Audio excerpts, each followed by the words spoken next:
Hello friends, my name is Amit. सभी का welcome है मेरे चैनल पर। तो आज हम डिस्कस करने जा रहे हैं 9 core steps of Brett worldwide. और कह सकते हैं एमबीए में हमें कामयाब होने के लिए जो रूल्स फॉलो करने होते हैं उनको हम 9 कोर स्टेप के नाम से जानते हैं। तो सबसे पहला है STP, show the plan.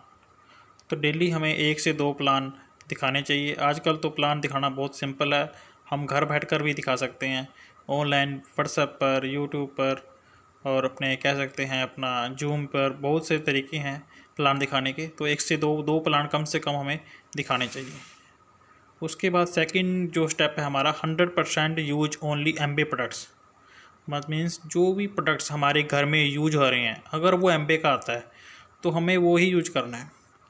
For example, अगर हमारा खुद का पेट्रोल पंप है, अगर हम किसी और से तेल डलवाएंगे तो इसका मतलब क्या होगा? क्या लोग सोचेंगे, या तो आपका पेट्रोल पंप का तेल सही नहीं है, या फिर आपके कहीं माइंड में फ़र्क है, मतलब आप, या फिर आप मेंटल हैं। दो ही कारण हो सकते हैं ना। इसीलिए जो भी प्रोडक्ट हमारे घर में यूज आता है, अगर वो एमबे का आता है तो हमें वही यूज करना है। इसका एक रीज़न और भी है, क्योंकि जब हम अपनी डाउनलाइन से बात करेंगे भी आपने एमबे के प्रोडक्ट यूज करने हैं, और हमारे घर में कभी वो आएंगे तो हमारे घर में अगर दूसरी कंपनी का एक्स ब्रांड का प्रोडक्ट यूज हो रहा है तो उस पर क्या इफेक्ट पड़ेगा? वो सोचेगा भी एमबे का प्रोडक्ट अच्छा नहीं है, तभी बंदा ये यूज कर रहा है।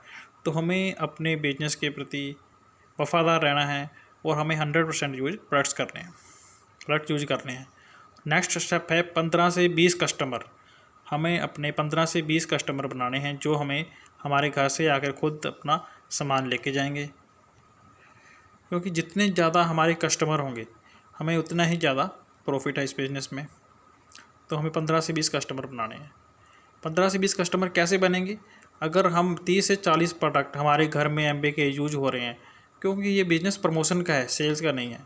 तो जब हम प्रोडक्ट यूज करेंगे, हमें अच्छे लगेंगे, हम अपने फ्रेंड्स को, अपने नियर डियर्स को, अपने कोलीग्स को बताएंगे तो वो भी कहेंगे हमें भी ला के दो, क्योंकि एमबे के प्रोडक्ट्स है ही इतने अच्छे हैं।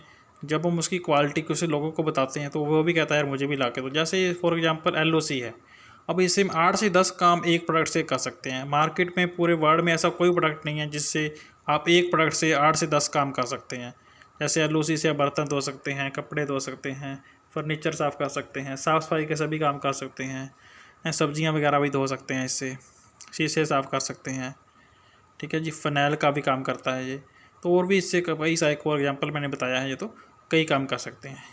नेक्स्ट स्टेप है बुक रीडिंग। तो हमने रोज़ आधा घंटा बुक रीडिंग करनी है। बुक आपको अपने अप्लायंस से पता लग जाएगा कौन सी बुक आपने पढ़नी है, तो उसको आधा घंटा कम से कम डेली बुक पढ़नी चाहिए। इसमें रूटीन होनी चाहिए। बुक पढ़ने से क्या फ़ायदा मिलेगा? आपका कॉन्फिडेंस लेवल हाई हो जाएगा, लोगों से कैसे बात करनी है आपको ये पता लग जाएगा।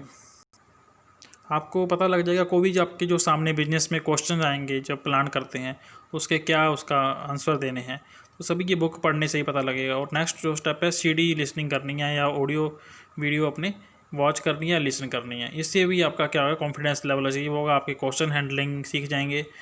नए बंदे के बहुत से क्वेश्चन होते हैं, अगर आप CD सुनेंगे, बुक पढ़ेंगे, तभी ये उन क्वेश्चनों का आंसर आप दे पाएंगे। नेक्स्ट है मीटिंग और फंक्शंस। जब भी कोई मीटिंग होती है एमबे की ब्रेट वर्ल्डवाइड से रिलेटेड, तो आपने वो अटेंड करनी है। आजकल तो ऑनलाइन हो रहा है सब कुछ कोरोना की वजह से, तो आपको घर बैठे ही अपने फ़ोन पर अटेंड कर सकते हैं, या अपने लैपटॉप पर या कंप्यूटर पर अटेंड कर सकते हैं।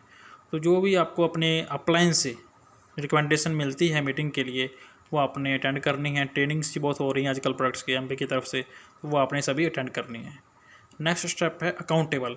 आपने अपनी जुबान के पक्के रहना है। आपने कोई अपलाइन को कह दिया अभी मैंने ये काम करना है तो उसको करना ही है, मतलब अपनी जुबान के पक्के। ऐसा नहीं है हमने कह दिया अभी कल आपको अपने अपलाइन को टाइम दे दिया अभी इतने बजे मिलना है, और आप उनको बिना बताए कहीं और काम, वो आपका वेट कर रही है और आप कहीं उनको बिना बताए कहीं और किसी काम में बिजी हो गए। तो अगर आपको काम भी होता है आप उनको पहले इन्फॉर्म करना है, तो इसलिए अपनी जुबान के पक्के रहना है। नेक्स्ट स्टेप है टीचेबल। हमने अप्लायंस से सीखना है और फिर सिखाना है। यही हमने अपनी डुप्लीकेट करना है इस बिज़नेस में, मतलब पहले सीखो और फिर सिखाओ। डुप्लीकेशन का ये बिज़नेस है। पहले अगर हम खुद नहीं सीखेंगे तो हम अपनी डाउनलाइन को कैसे सिखाएंगे? तो सबसे पहले खुद अपनी अप्लायंस से जो एमबे की कंपनी की बिटवर्ल्ड की ट्रेनिंग चल रही है उसको अटेंड कीजिए। जितना जल्दी आप लर्न करेंगे उतना जल्दी आप अपनी टीम बिल्ड कर पाएंगे। और लास्ट में है काउंसलिंग विद ग्रोइंग अपलाइन। आपने अपलाइन से काउंसलिंग जरूर करनी है, वीकली या मंथली, जब भी, महीने में कम से कम 2 बार तो ज़रूर कीजिए। अगर आप बिज़नेस में ग्रो कर रहे हैं तब भी ज़रूरी है, अगर आप बिज़नेस में ग्रो नहीं कर रहे तब भी, फिर तो बहुत ज़्यादा ज़रूरी है। अगर आप पूछेंगे बिज़नेस में ग्रो कर रहे हैं फिर क्यों ज़रूरी है, तब भी ज़रूरी है, क्योंकि आपको अपलाइन से हेल्प मिल जाएगी। अगर आप बिज़नेस में ग्रो कर रहे हैं, आपको आगे और कैसे ग्रो करना है, तो ये आपको अपलाइन आपकी सिखा, क्योंकि ये वो आपकी स्टेज से गुजर चुकी है, उसको पता है आप क्या गलतियाँ कर सकते हैं स्टेज पर आकर, क्या नहीं। तो आप अपनी अपलाइन से ज़रूर काउंसलिंग कीजिए। आपको अपने अपलाइन से काउंसलिंग करके पता लग जाएगा आपको जो कुछ गलतियां कर भी रहे हैं तो उसमें कैसे इम्प्रूव करके आप जल्दी से जल्दी ग्रो कर सकते हैं बिज़नेस में। तो मैं यही कहना चाहूँगा, अगर आप बिज़नेस में ग्रो होना चाहते हैं तो 9 को स्टेप को ज़रूर फॉलो कीजिए, और बाकी आप अपनी अपलाइन से इसको अपनी अपलाइन से चेक करवाइए और उनसे पूछिए, अगर कोई सी में आपको स्टेप में दिक्कत लग रही है उनके साथ बैठिए और उनसे पूछिए इसको मैं कैसे सही तरीके से कर सकता हूँ। ओके जी, थैंक यू। अगर आपको मेरी वीडियो अच्छी लगी हो तो इसको बिल्कुल ज़रूर शेयर कीजिए, और मेरा चैनल अगर आपने सब्सक्राइब नहीं किया है अभी तक तो ज़रूर सब्सक्राइब कीजिए। Okay, thank you.